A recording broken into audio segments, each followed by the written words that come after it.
2025, which is basically Twin Falls. You have before you today RS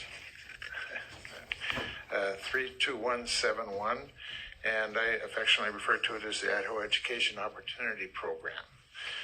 This is a bill that I would describe as a true school choice program. It addresses the concern that many of our citizens have that some people would say we have choice. We have public schools, we have charter schools, we have home schools, we have open enrollment, and we have private schools, and the people currently have a choice at all those things. However, low-income families often have single parents who would find several of these choices very difficult to reach out and bring to reality. What the IEOP does is basically provides choices to those families by allowing funding that we normally provide to our public schools to follow a student that leaves the public school and goes to one of those choices, specifically the choice of private schools, and I'll explain further. There are some limitations. The candidate must be a prior student in a public school in grades 1 through 12, or be a kindergarten student entering school for the first time. If they've been in a private school previously, they would not qualify. Okay, so this is not funds that are going to go to people that have already made that choice. The AGI limit is $75,000, which is pretty close to the middle of what a family might have. The amount that would transfer is going to be based upon what we call the average amount of distribution from the state to the local school district. It doesn't include any local funds.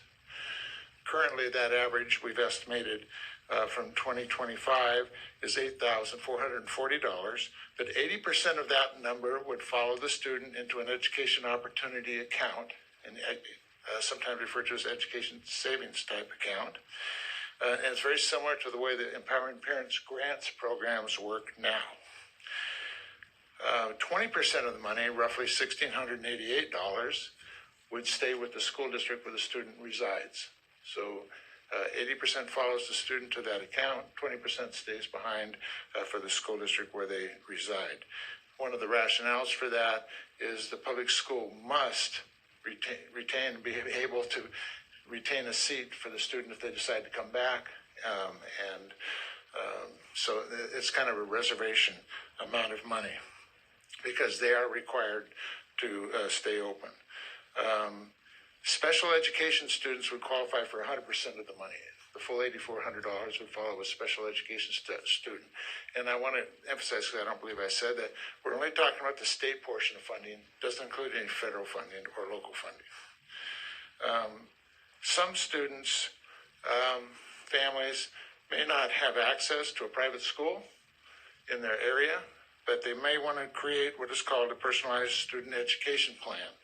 And that plan must include reading, writing, grammar, mathematics, social studies, and science. It can include other subjects. It could include religion, but they must include those basic things in their personalized education plan.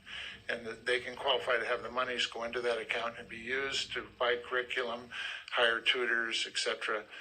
There's a long list inside the bill to what they can use the money on. So there's a level of accountability built into this. It's not the same accountability that we might expect of all of our private schools or public schools, but the parents need to be provided results of a nationally normed assessment of the school's choice to the parents each year, so the parents can see how their child is doing. If the student is in a personalized education plan, the parents must renew their contract, provide a nationally normed test, or they can go to the local school district and take our ISAT test or IRI test or whatever to show the student is either at grade level or has shown 1 year of growth. Those may seem like minimal requirements, but it does not allow the state to go in and tell a private school what they're going to teach, how they're going to teach it, but it does say we want to show that the student is showing progress. And the nationally normed test does not have to match our standards. It just has to be a nationally normed test. And there's several out there. One feature of this is that we're using an average. So the rough amount that would go into an account is around $6,700. And that amount of money, if the parents and student only use, let's say, $5,000 of it 1 year, the money can roll over to the next year. And if they reapply and they qualify in the next year, that money can be used in the next year, along with any new monies that come into the account.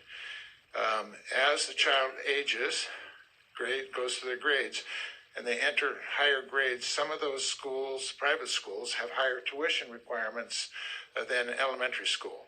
They can use those funds to help with the tuition then. If they graduate and there's any funds left in their account and they reapply, they can use it for post-secondary education if there's any funds left over. I'm estimating from a fiscal note, or one other area of this bill that's important is that currently no taxpayer in Idaho can deduct from their taxes the amount of money they pay for tuition to a private school, tuition and fees.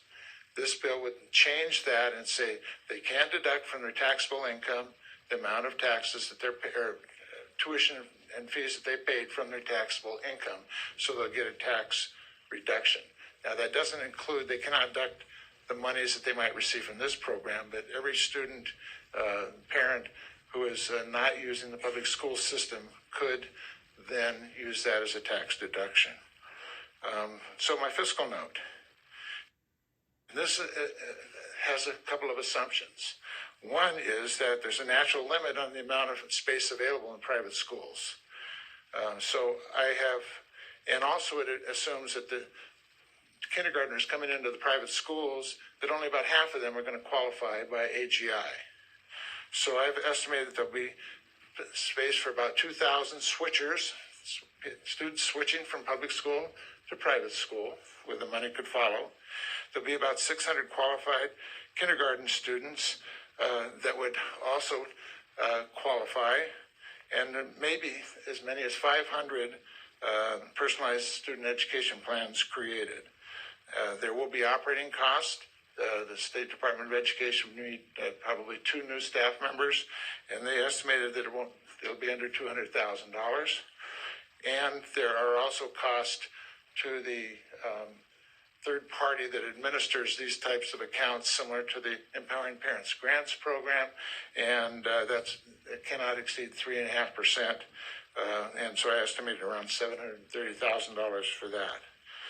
The income tax that would be reduced based upon some rough estimates would probably be close to $8,600,000. So the total fiscal note of new money that would be needed to cover this would be approximately $14 million of tax relief and paying out Idaho Education Opportunity Program funds to students, mostly kindergartners, that weren't in the school system previously. So with that, I'd be glad to answer any questions. I know that you've got a time limit, and it's a complicated bill, and this is the introductory hearing, so I'd like to ask that you introduce RS 32171. Excuse me. Very well. Thank you, Representative Clow. Questions for the representative? Representative Harris. Thank you, Mr. Chair. Representative Clow, I just have one question in the RS phase, because this is a lot of information to take in. On the $200,000 appropriation for estimated 2 staff, does that include their benefits, or are we just giving them each $100,000 plus benefits? We're just going to give them $100,000 and let them decide what they want to do. No, it includes benefits and their employer taxes. It includes the fact they might have to set up a station, and it's a limit, basically. It's just our best estimate. Follow? Okay. Let's go Representative Church, and then Representative Tanner, and Representative Mathias. Thank you, Mr. Chairman. Representative Clow, do students need to be admitted to the private school prior to receiving this money? Representative Clow. there's no requirement in this bill to say that, but they can't use the money for anything other than the allowed purposes. So if someone were to apply for the IEOP program and cannot find a school to enter, the money could go into that account, but they couldn't also attend a public school. So if they attend a public school, the money would have to be refunded. Is there a follow-up? Is there a follow-up? Okay. Representative Tanner and then Representative Mathias. Thank you, Mr. Chairman Pickett. Representative Clow, I don't know if this would be more appropriate to address now or at a hearing, maybe the longer answer later, but how would homeschoolers fit into this? I noticed under your definition of qualified school, that's any accredited non-governmental primary or secondary school. So how does that work? Representative Clow. Yeah, this question, Mr. Chairman and Representative Tanner, this question has come up on other similar issues in the past, and the homeschool community is very protective of their definition of homeschool, where there's absolutely no government involvement, no government requirements. So if a student were to choose to take advantage of the personalized education plan, they are basically no longer classified as a homeschooled student. And so it's a matter of semantics in many respects, but we're not trying to put any coverage on homeschooled students. But there are some parents out there that maybe a single parent that would like to do something different, and they want to hire tutors or whatever. And by the way, tutors cannot be immediate family. We kind of think that the immediate family has a responsibility to do the tutoring for free. Okay, thank you. But they could. Anyway, I think I've answered it. Okay, Representative Mathias. Thank you, Mr. Chairman. Representative Clow, I also appreciate you bringing this back this year. This is extremely thoughtful. I guess I have a philosophical question. I know you like these kinds of questions, so I'm excited to hear your answer. There seems to be some disagreements between. Let me back up. There seems to be concern that by housing these types of programs inside of an education agency, whether the board or the State Department, that we are somehow undermining parental freedom to choose. Could you speak to that and why you don't feel like putting this program inside the State Department of Education undermines families' abilities to exercise their freedoms under this proposal? Representative Clow. Yeah, Mr. Chairman and Representative Mathias, never thought about the question that way, but someone has to administer it. So it's going to be a government entity, most likely, that's going to be chosen to administer it. The State Department of Education knows where students are currently, where they would be identified for the purposes of saying which school district they left and what school district might be entitled to the 20% of that average balance. They also understand some of the guidelines of what we're expecting in a personalized education plan. Now, it could have been the State Board of Education, but I felt like the State Department of Education was the better match. They're only going to be involved with that once they make a choice. And the question is now, how can many families make a choice when they don't have the funds to do it? And I know there's other bills out there on choice. This bill, the way that I see it, could end up with around 3,100 students, 1% of all the students in Idaho that might qualify for this program this year. And so I don't know how best to answer that other than that some level of government needs to administer it, and we chose State Department of Education, and philosophically I think I'm fine with that, and the people that are, somebody has to make a decision on behalf of the government what qualifies and doesn't qualify, and so I felt SDE was the right place. Okay, thank you. Representative Mendive. Thank you, Chairman, for a motion. Motion is in order. Thank you. Thank you. I would like to move that we introduce RS 32171. Okay, we have a motion to introduce RS 32171. Is there any further motions or discussion? Representative Nelson. Mr. Chair, just for a comment, Yes, please. I'd like to applaud Chairman Clow until you read through this 3 or 4 times, it's amazing the amount of thought that he's given into all different facets of the issues. Personally, I'm going to vote to introduce, but I still have heartburn about public money going to private religious schools. But for all the motions or RSs and bills that are flying through this building right now, this is a really thoughtful approach to add to the discussion. Thank you. It was written by Alan, Thank you, Representative. Further discussion? on Bird Society. Representative Mathias. Yeah, Mr. Chairman, I'm going to echo Representative Nelson. A lot of thought went into this. This is something the governor wants, and so I feel like we're obligated to put as many options into the public for public consumption as possible. So I'll be supporting the motion as well. Thank you. Very well. Further questions, discussion, or motions? Comment?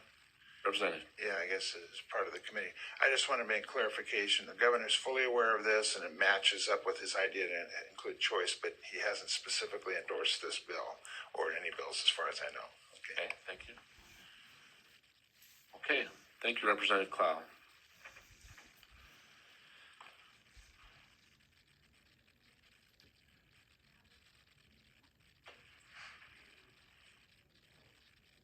Okay, committee, we have a motion from Representative Mendive to introduce RS 32171. Any further discussion? Seeing none, all in favor say aye. Aye. Any opposed, nay. Motion carries. It will be introduced. Another nail into Thank you, the committee. That concludes our agenda public for today. education. Just bring to your attention